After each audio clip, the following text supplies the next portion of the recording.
अयोध्या कांड प्रारंभ झालं। एक दिवस भरताचे मामा युधाजित राजे युधाजित भरत शत्रुघ्नाला घेऊन जातात। भरताच्या मामाचं नाव राजा युधाजित, कैकेयीचा मोठा भाऊ आहे तो। अश्वपती आणि मालती हे कैकेयीच्या मायबापाची नाव आहे। राजा अश्वपती आणि आई मालती, ती मालव देशाची कन्या आहे। मालती आणि अश्वपती, मालतीच्या पोटी जेव्हा कैकेयी होती, बरं का, मस्त कैकेयी,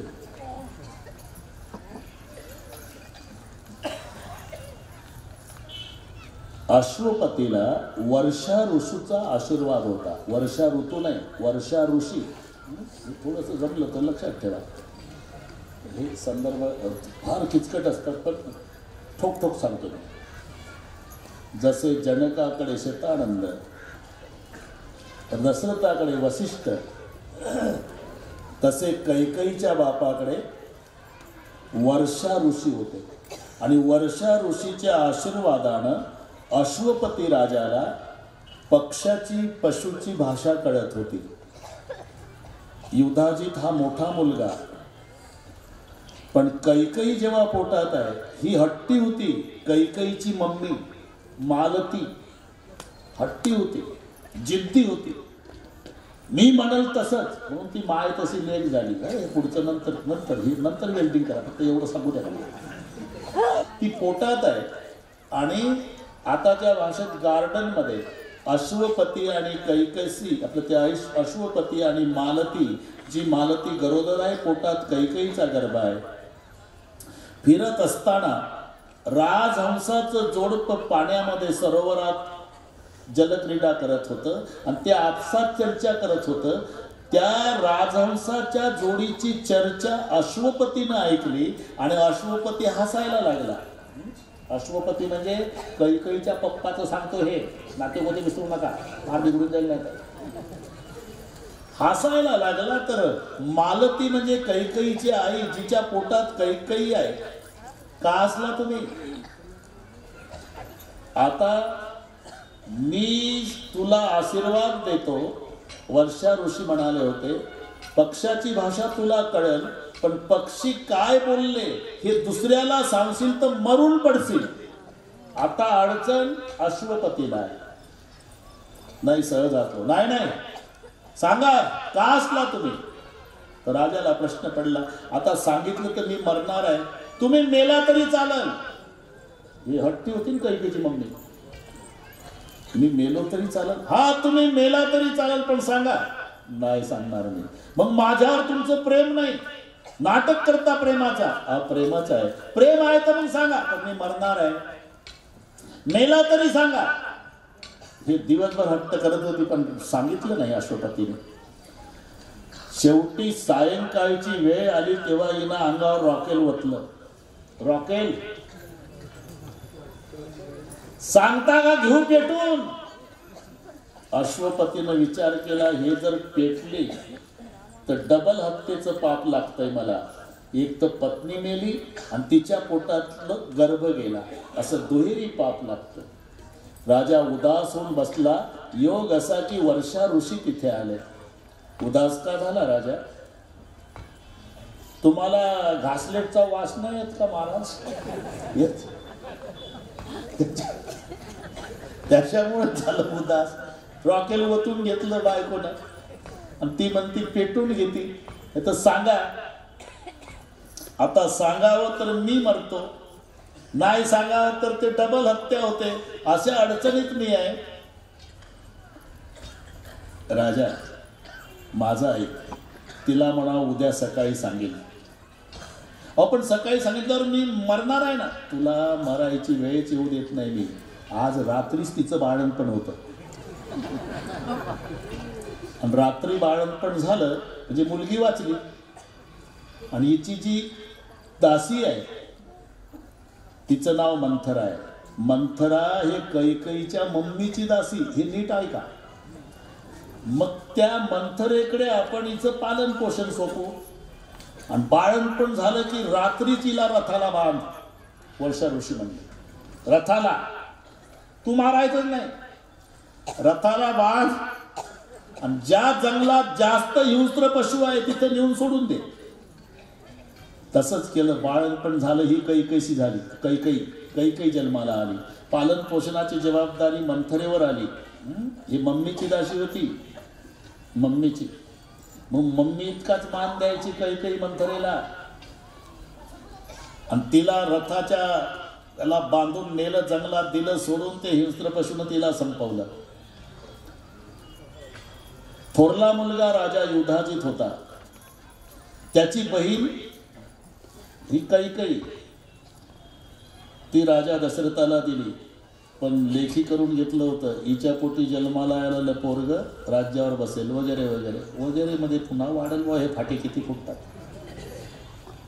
जशी माय हट्टी होती, नवरा मेला तरी चालल पण सांगाच, तोच गुणधर्म हिच्यात उतरला. दशरथाला तू मेला तरी चालल, भरत बसवाच. माय तशी लेख.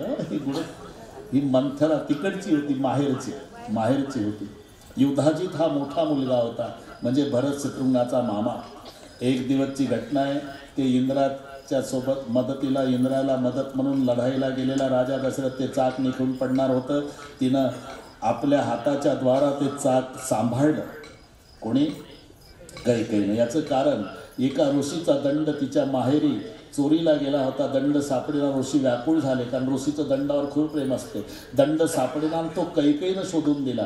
तो दंड ऋषीला आणून दिला. ऋषी एवढे प्रसन्न झाले, बेटा जसा माझा दंड शोधून दिला, या दंडासारखा ज्या हाताने तू दंड दिला तो हात दंडासारखा टणक होईल. म्हणून तिनं चाक सांभाळलं त्या हाताने. हा एक आशीर्वाद. दुसरं, सकाळची वेळ होती. आता 4:15 वाजले पण ते चालले फाटे फुटत. सकाळची वेळ होती. एक ऋषी तिच्या माहेरी आलेला ध्यानाला बसला होता. सकाळी कैकई जरा खोडकर होती. घरात गेली, तव्याचं काळे हाताला लावून घेतलं आणि ध्यान करणाऱ्या ऋषीच्या तोंडाला काळं लावलं. ध्यान संपल्यावर ऋषीला कळाले की माझं तोंड कैकईनं काळं केलं. आणि मग ऋषीनं शाप दिला, या कमी वयात हे धंदे करतेस तू, माझं तोंड काळं केलं, तुझं चंद्र सूर्य असेपर्यंत तोंड काळं होईल. हा एक शाप ती कैकई राजा दशरथाला दिलेली. मामा भरताचे युधाजित राजे, आजी मालती आणि आजोबा अश्वपती. अश्वजित नाही, लगेच बदलतं ते सर्व, फार प्रकरण बदलतं. जसं तसं नाव पाठ करा. हा ना, अश्वपती. मालव देश हे त्याचं. बरं जाऊ दे, आता हे पुढे चाललं आपलं. म्हणून मामा युधाजित राजे भरताला शत्रुघ्नाला घेऊन जातात.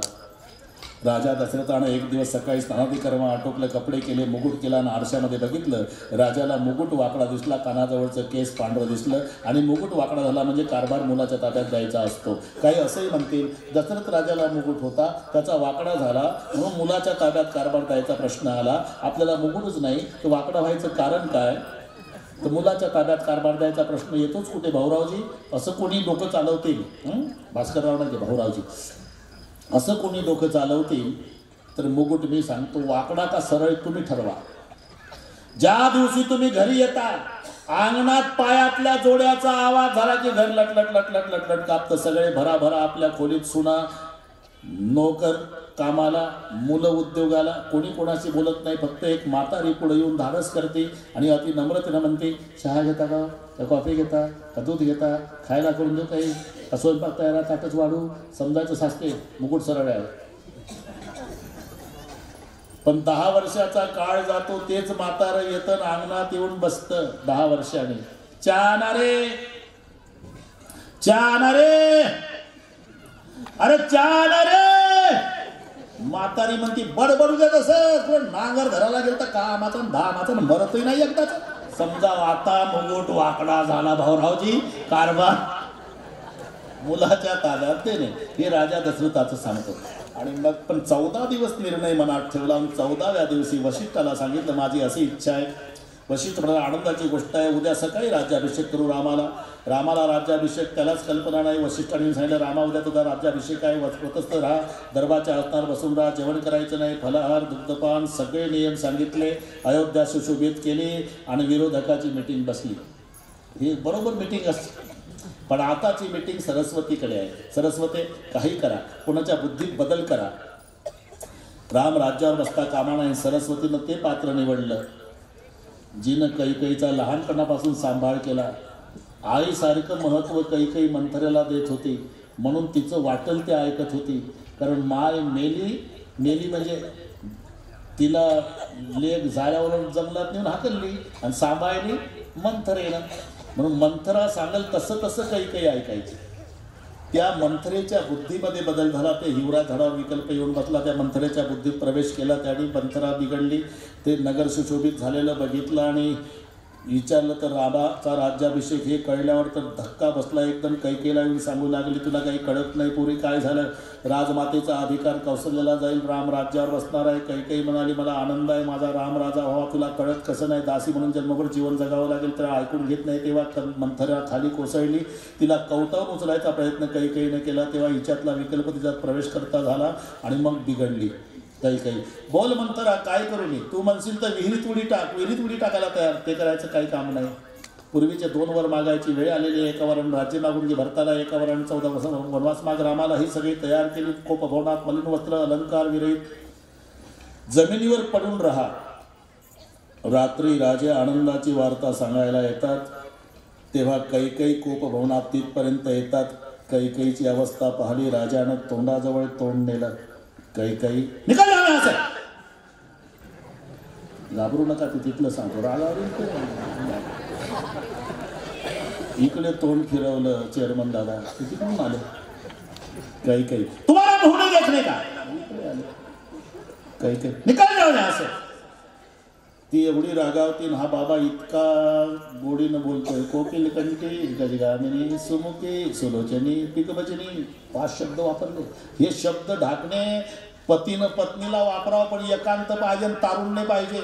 4 मुलाचे लग्न झाले, 4 सुना घरात आहे. 4 सुनाचा सासरा वय वर्ष 85, सासू 80 आणि सुनांच्या समोर 85चं म्हातार 80च्या म्हातारीची हनोटी धरून कोकिल कंठी. आणि शर्मिंदा होईल का नाही घर? दशरथाच्या जीवनात ते घडलं. 4 सुना घरात आहे आणि 4 सुनाचा सासरा या वयात म्हणतो कैकेयीला कोकिल कंठी गजगामिनी सुमुखी सुलोचनी. आताचा दशरथ काम आहे. हे राज्य मागून म्हणणारी मंथरा लोभ आहे. कैकेयी क्रोध आहे. काम क्रोध आणि लोभ या तिन्हीचं एकत्रीकरण झाल्यामुळे रामराज्य 14 वर्षे लांबलेलं आहे. बोल काय पाहिजे तुला? माहिती आहे काय पाहिजे? काय पाहिजे? काय पाहिजे? दिलं का आजपर्यंत? माझे पूर्वीचे 2 वर देता की नाही शंका? अरे भोले स्वभाव वाला हो, भूल गया हो. आपको पता नहीं क्या देवी? पूरी दुनिया जानती है मेरे रघुकुल को.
बचन न जाई ते पर राम शपथ करी आई.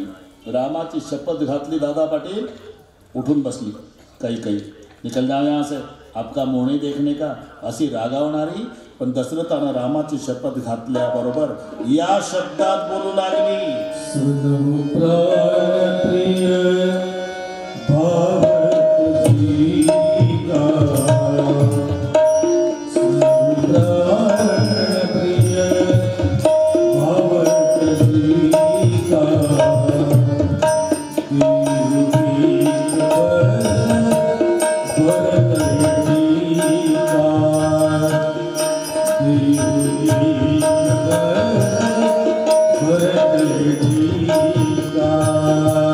सुनहु प्राण प्रिय भावत जी का, सुनहु प्राण प्रिय भावत जी का, देवी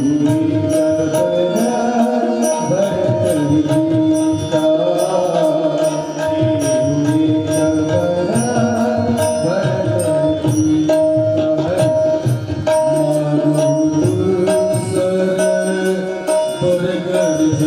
देवी भरत जी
अशी रागावणारी कैकई, पण राजा दशरथानं रामाची शपथ घातल्यावर उठून बसली आणि या शब्दात बोलू लागली, सुनहु प्राण प्रिय. प्राण प्रिय का? आता तिला दशरथाचे प्राणच प्रिय आहे. ती त्याच्या प्राणावर टपलेली आहे. हिच्यामुळे त्याचे प्राण जाणार आहे. तिला याच्या प्राणापेक्षा दुसरं प्रिय नाही. म्हणून सुनहु प्राण प्रिय भावत जी का, देहु एक बर भरत टीका.